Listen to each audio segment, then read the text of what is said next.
Hello everyone, good morning. Welcome back to my YouTube channel Chumu Chumu 143 blog में आप लोग का बहुत बहुत स्वागत है।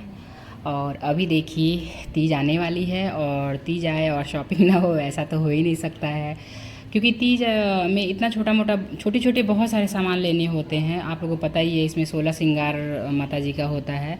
तो उसी तरह हम लोग भी अपना पूरा रेडी वेडी होते हैं और माता जी के लिए भी बहुत सारे सामान वगैरह लेना पड़ता है पूजा में।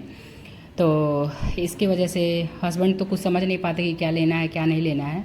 और वो थे भी नहीं, वो आने वाले थे, बट मैं सोची कि उनको अभी आने में टाइम है, तब तक हम लोग खुद जाके अपना मार्केट वगैरह करके आ जाते हैं। क्योंकि प्रीशू के अकॉर्डिंग मुझे और सब भी अपना काम करना पड़ता है। मेहंदी वगैरह भी मुझे लगवाना था, तो मैं सोची कि अगर मार्केट करने चली जाऊँगी तो फिर मेहंदी कब लगवाऊँगी। तो इसके वजह से मैं सोची कि मार्केट थोड़ा पहले जाके कर लेती हूँ। तो बस वही हम लोग मार्केट के लिए देखिए ये निकल चुके हैं। और बहन को मैं बुलाई थी क्योंकि हस्बैंड थे नहीं, तो मैं अकेले रहती तो प्रीशु मुझे बहुत तंग करती है, कोई ना कोई मुझे चाहिए ही हेल्प के लिए। तो बहन यही थी, तो मैं बोली कि भाई आ जाओ तुम, अपना रहेंगे एक दो दिन, जब भी हस्बैंड अपना आ जाएंगे तो फिर अपना ये चली जाएगी। तो इसी वजह से वो मेरे पास आ गई थी। तो हम लोग सोचे कि हम लोग को भी यहाँ पे कुछ आइडिया नहीं था कि किधर क्या मार्केट लगता है किधर नहीं लगता है। बट हम लोग पता किए तो पता चला कि पास में ही, ज़्यादा दूर नहीं था मेरे घर से। तो हम लोग सोचे कि चलो पास में ही है तो चलते हैं, अपना मार्केट वगैरह करके हम लोग आ जाते हैं। तो बस वही हम लोग निकल रहे थे और मौसम काफ़ी अच्छा था उस दिन। कभी धूप हो रहा था कभी छाँव, ऐसा टाइप का मौसम भी हो रहा था। तो हम लोग फिर भी शाम को थोड़ा सा निकले, क्योंकि मैं सोची कि प्रीशु थोड़ा एक दो घंटे सो लेती, बट वो सो नहीं रही थी। तो मैं बोली कि सो रही ही नहीं है, इससे अच्छा चलो मैं हम लोग मार्केट ही करके आ जाते हैं। और मेरी भी जिस दिन हस्बैंड गए उसी दिन से थोड़ी सी तबीयत मेरी गड़बड़ हो गई, मुझे भी थोड़ा फीवर वगैरह आ गया था। और आप लोग को पता ही है, व्रत ये वाला तो छोड़ सकते नहीं हैं, तो इसके लिए मैं भाई दवा खा के जल्दी जल्दी ठीक हो रही थी। और ये देखिए अभी हम लोग दुकान पे पहुंच चुके हैं और मुझे मंदिर के लिए घंटी लेना था, क्योंकि मेरे पास घंटी था बट प्रीशु ही लेकर इधर उधर कहीं गिरा दी थी तो वो टूट गया था और मैं कहीं जा नहीं रही थी। और हस्बैंड को बोलो तो वो तो अपने काम में इतना बिजी रहते हैं कि उनको ये सब चीज़ें कुछ समझ में आती नहीं है। तो मैं ही सोची कि चलो मैं आई हूँ तो ले ही लूँ। और इस पूजा में शिव शंकर भगवान और पार्वती जी का, मतलब पूरे परिवार का जो एक मूर्ति चाहिए होता है पूजा करने के लिए, जो करते होंगे उनको तो आइडिया होगा ही। तो इसके लिए मैं कही कि चलो अभी मिल रहा है तो मैं ले लेती हूँ। लेकिन देखिए प्रीशु इतना तंग कर रही थी, उसको भी एक मूर्ति चाहिए थी। ये देखिए ये मूर्ति हाथ में ले ली है और वो एक पोयम देखती है जिसमें हाथी होती का कुछ, तो वो सोच रही थी कि हाथी आती है ऐसे बार बार। और वो लेके मुझे डर लग रहा था कि वो कहीं गिरा ना दे तोड़ ना दे। तो मैं बस वही सोच रही थी कि फटाफट जो भी सामान हो अर्जेंट वो सब लेके बस यहाँ से निकलो। बच्चों के साथ तो ये जान जाए कि बिल्कुल भी कहीं भी जाओ कोई मार्केट नहीं हो पाता है।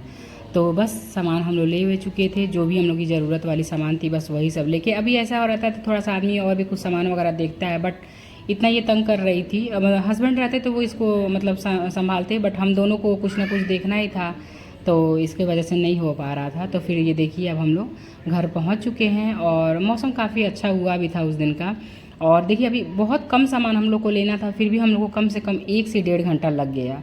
और ये देखिए रास्ते में आते वक्त मैडम हमारी सो चुकी हैं और ये सो गई थी। मैं बहुत कोशिश की आप लोग को बताई, बट वो सो नहीं रही थी। तो मैं बोली चलो भैया अब थोड़ा सा अपना सो गई थी तो अपना लेके आना ही है। और अभी देखिए हम लोग अपना घर पहुंच चुके हैं और घर आके मैं क्या क्या सामान ली वो मैं दिखा रही हूँ आप लोग को। एक्चुअली पॉपकॉर्न प्रीशु को भी बहुत पसंद है, मुझे भी बहुत पसंद है, तो बस वही पॉपकॉर्न वगैरह ली 2-3 पैकेट, क्योंकि बहुत गरम गरम वहाँ भून रहा था तो बहुत अच्छा भी लग रहा था देख कर। तो वही सब मैं लेकर और आ गई घर पे। और ये देखिए माता जी की चुनरी वगैरह भी मेरा ख़राब हो चुका था, तो मैं वही माता जी की चुनरी वगैरह भी सोची कि जब आई हूँ तो ले ही लूँ। घर के कुछ सामान जैसे आलू छिलनी वगैरह मेरे पास था, बट वो कहीं गायब हो गया था, तो वो भी एक कहीं ले ही ली। और बहन मेरी बोली कि प्रीशु के बाल लंबे लंबे हो गए हैं, तो मैं रबड़ वगैरह उसका हमेशा लगाती रहती हूँ। तो वो बोली कि ये अच्छा अच्छा मतलब बैंड मिल रहा है तो ये ले लो, तो मैं बोली ठीक है ले लेती हूँ। और ये देखिए माता जी का श्रृंगार के लिए पूरा सब सामान चाहिए होता है। तो यहाँ पे तो नहीं मुझे मतलब नहीं वैसा मिला मुझे जैसा चाहिए था, क्योंकि वहाँ पे मैं हम लोग की तरफ पूरा डलिया में खूब अच्छे से सारा सामान वो करके बेचते हैं सब। यहाँ पे ऐसा नहीं था, बट मुझे पता था कि मुझे क्या चाहिए क्या नहीं चाहिए। तो इसके लिए मैं वो सारा सामान ले ली जो जो मुझे ज़रूरत वाली थी। और कुछ सामान अभी रह गया फूल वगैरह, तो मैं सोची कि जब हस्बैंड आएंगे तब मंगाऊंगी, क्योंकि पहले से मंगा के कोई मतलब ही नहीं है, वो सब सूख उग जाएगा इसके लिए। तो बस शॉपिंग हम लोग की यही सब हुई थी थोड़ी बहुत, जो मैं आप लोग को दिखाई हूँ।